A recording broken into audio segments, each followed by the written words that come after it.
I think we are live. Let me just double check. It's always great to double check on the computer to make sure.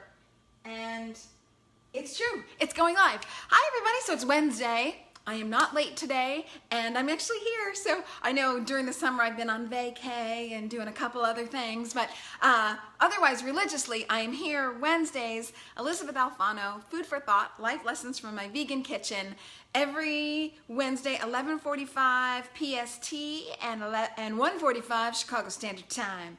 So today's kind of a chill day because we're about to head to the beach, hence the ponytails. Pigtails, and here's my beach getup. Now, my Ken doesn't like these glasses, but I got these glasses on Venice Beach, which is where we're about to go, and I actually really like these glasses. So, okay, but they have their place in time, so putting these away.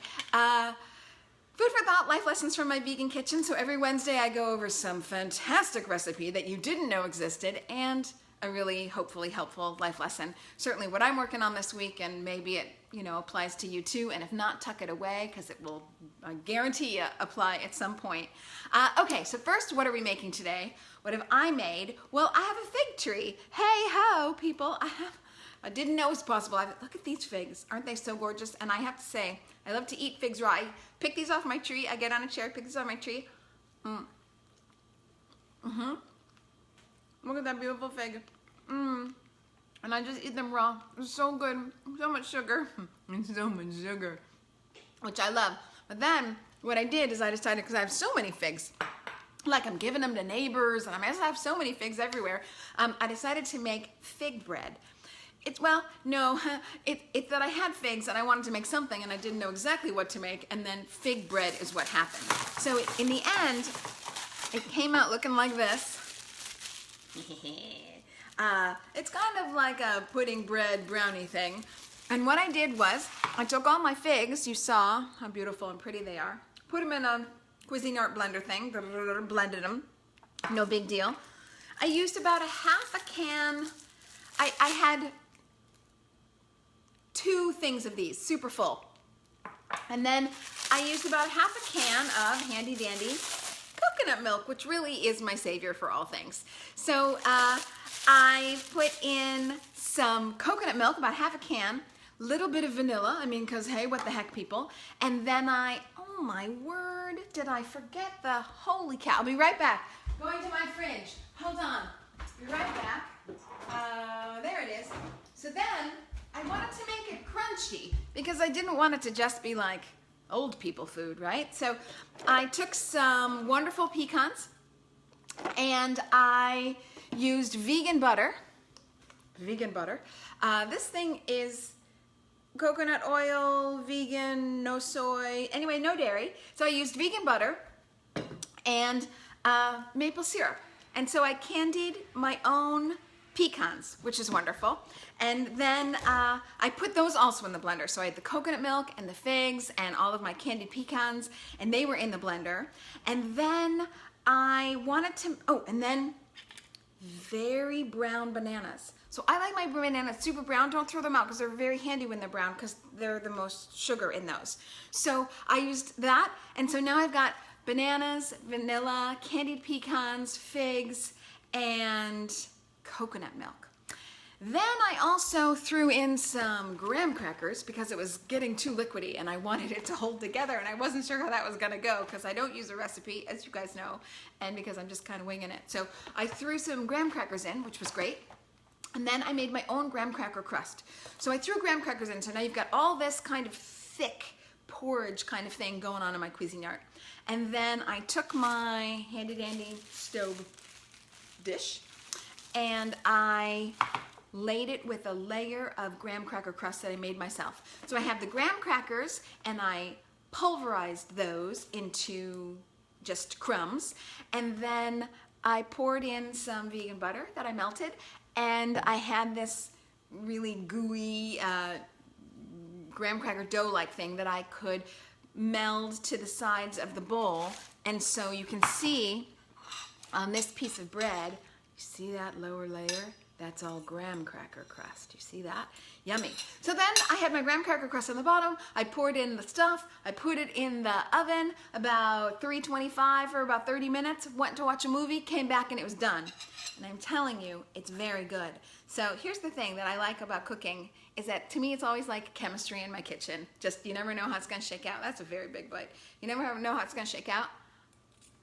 Oh my God. So I let it cook long enough so that it gets a little burnt and caramelized. And yeah, I really do love sweets, so I'm gonna keep eating. Oh, I really like how this came out. And as you guys know, I like to just cook with whatever I have around. I had figs and I made the rest come together. So super good. And it's even better if you make vegan cream cheese frosting, which is possible because vegan cream cheese exists. Don't even ask me how, but it does exist. I just didn't have time to make it, and because I started eating the cake so fast, I don't think the cake's going to be around much longer for the frosting. Or on next Wednesday, I'm going to talk about making vegan ice cream. That would also go really well on top of this. So, okay, vegan fig bread. It's like a fig, banana, pecan, crunchy bread with graham cracker crust. Super good. Okay, today's life lesson. Short and sweet, but so gosh darn helpful. As I said, we're heading to the beach, so I thought today I would do something just straight to the point. It took me a long time to get this one. For the longest time, when someone said maybe, and that might have been a friend or somebody at work or just girls getting together, I was hopeful, and I thought, well, this is great. I'm sort of waiting on them to decide. And, it looks like it's going to go that way. They're saying they're interested. Maybe really means no. And it took me a long time to get this. And I wasted a lot of energy and a lot of time on people, be either friends or through work, thinking they'd come around or they like it, or I'm just waiting for them basically to give me their approval. And that's a total waste of time. So I hope that it saves you some time. Last week we talked about saving your energy, and that time is the currency we really care about, even more so than money, which is gosh darn handy, but even more so than money, time is the currency I really care about, and my energy is something I have to budget.